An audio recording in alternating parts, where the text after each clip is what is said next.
পশ্চিমবঙ্গে মুসলমানদেরকে ভোটের ব্যাগ ভাবা হয়, ভোট ব্যাগ। আর মুসলমান সমাজকে বিভ্রান্ত করার জন্য মুসলমান সমাজ একটা অংশ প্রলোভিত করে টাকা দিয়ে পয়সা দিয়ে ম্যানেজ করার চেষ্টা করা হয়। আমি বলছি মুসলমান সমাজের একটা অংশকে দিয়ে। পাশাপাশি সোশ্যাল মিডিয়ার মাধ্যমে মুসলমান সমাজের মধ্যে ভুল বিকৃত ব্যাখ্যা প্রচার করা হয়। হ্যাঁকে না, নাকে হ্যাঁ, সত্যকে অসত্য, অসত্যকে সত্য প্রচার করা হয়। খুব সাধারণ কথা, আমরা দাবি করেছিলাম রমজানের মাসে এই সরকার রেশন ব্যবস্থার মধ্য দিয়ে সস্তায় সুজি, চিনি, খেজুর, ফল যেগুলো লাগে মুসলমান সমাজের মানুষের, সেগুলো জন্য কি কিছু ভাবা উচিত ছিল না? ভাবলে কি ক্ষতি হতো?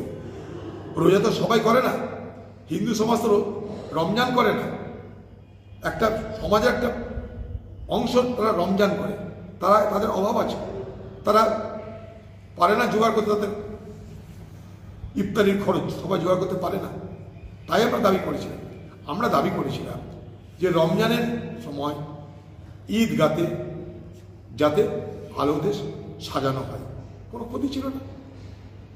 আমরা দাবি করেছিলাম ইমাম বা মুয়াজ্জিন যারা এই রমজানের মাসে যাদের বিশেষভাবে মেহনত করতে হয়, সকাল থেকে রাত পর্যন্ত, মনে করুন তারাবির নামাজ পড়াতে হয়, এটা সহজ ব্যাপার নয়। সকাল থেকে রাত, গোটা দিন রাত ইবাদতে ব্যস্ত থাকে, তাদের জন্য বোনাসের ব্যবস্থা করা হোক। কি অন্যায় দাবি করেছিলাম? আমরা দাবি করেছিলাম যে রমজানের সময় যারা সরকারি দপ্তরে কাজ করে অথচ রমজান পালন করছে, তাদেরকে ছুটিটা একটু আগে দিয়ে দাও, 1-1.5 ঘন্টায়। কারণ রমজানের মাসে বিকেল হয় ইফতার, সকালে যেমন সেহরি খাওয়া হয়, বিকেল হয় ইফতার। ইফতারের আগে তাদেরকে উজু করতে হয়, খাবারের সামনে বসে থাকতে হয়, অনেক কিছু করতে হয়, দাঁত মাজতে হয়, তার জন্য সময় দরকার। তার জন্য আমরা এটা দাবি করেছিলাম, কোনো অসংগত দাবি নয়। কিন্তু এই সরকার কোনো উত্তর দিল? কোনো উত্তর দিল না। কারণ এই সরকার জানে মুসলমান আমার ভোট ব্যাংক আছে, এই সরকার হিন্দু ভোট ব্যাংকে পকেটে আনতে বেশি তৎপর। তাই পুরীতে জগন্নাথের মন্দির হবে, মন্দির বানানোর দায়িত্ব কি সরকারের? মসজিদ বানানোর দায়িত্ব কি সরকারের না সমাজের? কোনটা? মন্দির বানানো, মসজিদ বানানোর দায়িত্ব সমাজের, সরকারের নয়। কিন্তু পশ্চিমবঙ্গে এই ধর্মীয় রাজনীতির বাতাবরণ এমন তৈরি হয়েছে, একদিকে মুসলমানদেরকে মিথ্যা কথা বলে, বিভ্রান্ত করে, ভয় দেখিয়ে, মোদির বিরুদ্ধে লড়বার নাটক করে, তাদের অধিকারকে থেকে বঞ্চিত করে তাদেরকে ভোট ব্যাংক হিসেবে ব্যবহার করা হয়।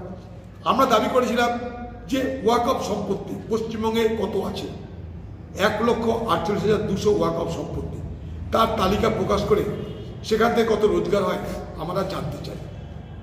এইভাবে মুসলমান সমাজের নিজের সম্পত্তি আজকে বেহাত হয়ে যাচ্ছে, হাজার হাজার কোটি টাকার সম্পত্তি ওয়াকফে বেহাত হয়ে যাচ্ছে। তার বিরুদ্ধে আমরা বলতে চেয়েছিলাম ওয়াকফের সম্পত্তি তার প্রকাশ করা হোক। আগামী দিনে আইন আনছে কেন্দ্রের সরকার, এই আইন আনলে ওয়াকফ সম্পত্তির মালিকানা আগামী দিনে ওয়াকফ বোর্ডের হাত থেকে কেড়ে নিয়ে তারা সরকারের হাতে নিয়ে আসার চেষ্টা করছে, কালেক্টরের হাতে অর্থাৎ ডিএমদের হাতে নিয়ে আসার চেষ্টা করছে। এটার বিরুদ্ধে এই সরকারের উচিত এই মুহূর্তে পশ্চিমবঙ্গের বিধানসভায় প্রস্তাব পাশ করিয়ে, দরকার পড়লে সুপ্রিম কোর্ট করত এর বিরুদ্ধে। এই আইনের বিরুদ্ধে ভারতবর্ষে 5 কোটি মানুষ প্রতিবাদ করেছে, 5 কোটি লিখিত প্রতিবাদ করেছে, তৃণমূলের কোনো নেতামন্ত্রী করেছে? এর বিরুদ্ধে হাইকোর্ট, সুপ্রিম কোর্ট হচ্ছে না কেন তৃণমূল সরকারের পক্ষ থেকে? আমরা জানতে চাই।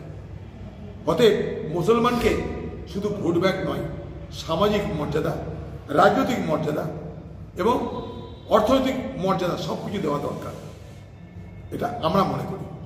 এটাই হচ্ছে সমাজের সকলকে নিয়ে চলার পথ। এখানটায় ভোট আসবে, দাঙ্গা লাগিয়ে দেওয়া হবে, আবার হিন্দুদেরকে বলা হবে যে মুসলমানদের সঙ্গে বিরুদ্ধে এক হতে হবে, আর মুসলমানদেরকে বলা হবে হিন্দুদের বিরুদ্ধে এক হতে হবে। দুটো কাজ করছে কে? তৃণমূল। লাভ করছে কার? বিজেপি আর তৃণমূল এই সাম্প্রদায়িক বিভাজনের রাজনীতিতে সব থেকে বড় লাভার্থী, অর্থাৎ সব থেকে বড় লাভবান দুটো দল।